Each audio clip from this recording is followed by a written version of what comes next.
পারি না, বাবা আপনার থাকলেও সন্তান দিতে পারে না। আল্লাহ রাব্বুল আলামিন ঈসা আলাইহিস সালামকে বাবা ছাড়া জন্ম দিলেন। মানুষ কারাবিশা করতেছে, মারিয়ামের স্বামী নাই, সে কিভাবে তার পেটের মধ্যে সন্তান আসলো? ছোট্ট বাচ্চা ঈসা, আল্লাহ তাআলা তার নামটা রেখে দিল ঈসা। ছোট বাচ্চা, কুলের বাচ্চা। আপনারা তো দেখবেন কুলের বাচ্চা কথা বলে না। মারিয়াম আলাইহিস সালাম ঈসা আলাইহিস সালামকে কুলে নিয়ে কথা বলে। মানুষের তুচ্ছ-তাচ্ছিল্য করে, তিরস্কার করে, আই মারিয়াম তোমার স্বামী নাই, এই সন্তান কোত্থেকে আসলো বল? মানুষ বলবে যার সন্তান, ওই সন্তানটা কুলাঙ্গার, মনে হয় মহিলাটা কোনো খারাপ কাজ করেছে। কিন্তু মারিয়াম তো জানে মারিয়াম কোনো খারাপ কাজ করে নাই। তখন মারিয়াম বলছিল আমাকে জিজ্ঞাসা করিয়েন না, আমাকে জিজ্ঞাসা না করে আমার দুধের বাচ্চা জিজ্ঞাসা করবো। তখন ওই সমস্ত লোকেরা ছোট্ট বাচ্চা, শিশুর বাচ্চা, কুলের বাচ্চা, পাতারা কুলে যেটা আঞ্চলিক ভাষায়, ওই বাচ্চা মারিয়াম আলাইহিস সালামের কুলে ছিল। লোকেরা যখন ঈসা আলাইহিস সালামকে জিজ্ঞাসা করলো, ঈসা ওই বাচ্চা বাবাকে সৃষ্টি করলো? ঈসা আলাইহিস সালাম সরাসরি কুলে থেকে উত্তর দিল, আমাকে সৃষ্টি করেছেন আল্লাহ। আমার আল্লাহ রাব্বুল আলামিন চার জবান দিয়ে কথা বলার বড় হতে লাগে না। ছোট বাচ্চার জবান দিয়েও কথা বের করতে পারেন, আল্লাহর কাছে এটা একেবারেই সহজ। আল্লাহ রাব্বুল আলামিন ঈসা আলাইহিস সালামের জবান দিয়ে কথা বের করে দিয়েছেন। ঈসা আলাইহিস সালাম যখন বয়স হলো, আল্লাহ তাআলা তাকে কিতাব দিয়েছে, ইনজিল কিতাব দিয়েছে। ঈসা আলাইহিস সালামকে মারার জন্য চেষ্টা করেছিল।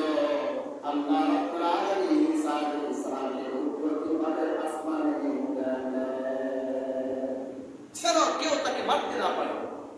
আল্লাহ তাআলার নবীকে কিভাবে ইবাদত করবে আল্লাহ রাব্বুল আলামিন ভালো জানেন। আপনি আমার নবীর ব্যাপারে সুন্দর একটা ঘটনা আছে, ওয়াকিয়া আছে। নবীজি সাল্লাল্লাহু আলাইহি ওয়াসাল্লাম তাবেঈদের পাশে নামাজ পড়তেছিল।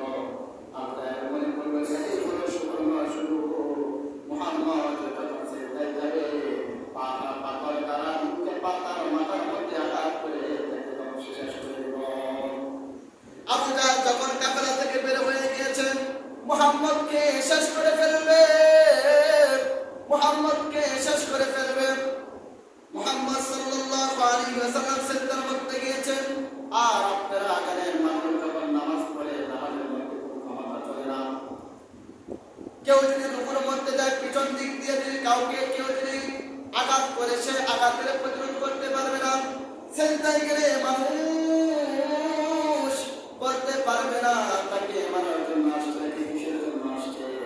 মুহাম্মদ যখন আমাদের নবীজি যখন সিজদার মধ্যে গিয়েছে, আবু জাহল সুবর্ণ সুযোগ মনে করলো। আবু জাহল বলল, এটি হলো সুবর্ণ সুযোগ মুহাম্মদকে হত্যা করার। বড় একটা পাথর নিয়ে গেছে, তার মাথার মধ্যে আঘাত করে তার মাথাটাকে বিকৃত করে দিল। এই অবস্থায় আল্লাহ রাব্বুল আলামিন এমন একটা পানি পাঠাইয়া দিল, আবু জাহল আবার নিতাম তার ঘরের কাছে আইসা বলতে বাধ্য হলো, আল্লাহ তাআলা এমন একটা পানি আমার কাছে পাঠিয়েছে আমাকে খাওয়ার জন্য, যে পানিটা আমি অতীতে কোনোদিন দেখি নাই। আল্লাহ রাব্বুল আলামিন তাদের নবীদের, আল্লাহ তাআলা নবীদেরকে আল্লাহ তাআলা কুদরতিভাবে হেফাজত করেছিল। আল্লাহ তাআলা কুদরতিভাবে হেফাজত করেছিল। ফাতেমা রাদিয়াল্লাহু তাআলা আনহা বলেন, নবী সাল্লাল্লাহু আলাইহি ওয়াসাল্লাম নামাজ পড়তেছে, তার মাথার মধ্যে উটের বড়ি রেখে দিয়েছে। আর উটের বড়ি কত বড় হতে পারে? নবী তার নড়াচড়া করতে পারতেছে না। নবীকে মেরে ফেলার জন্য যত ধরনের কৌশল অবলম্বন করার দরকার, তারা সমস্ত কৌশল অবলম্বন করেছিল। এই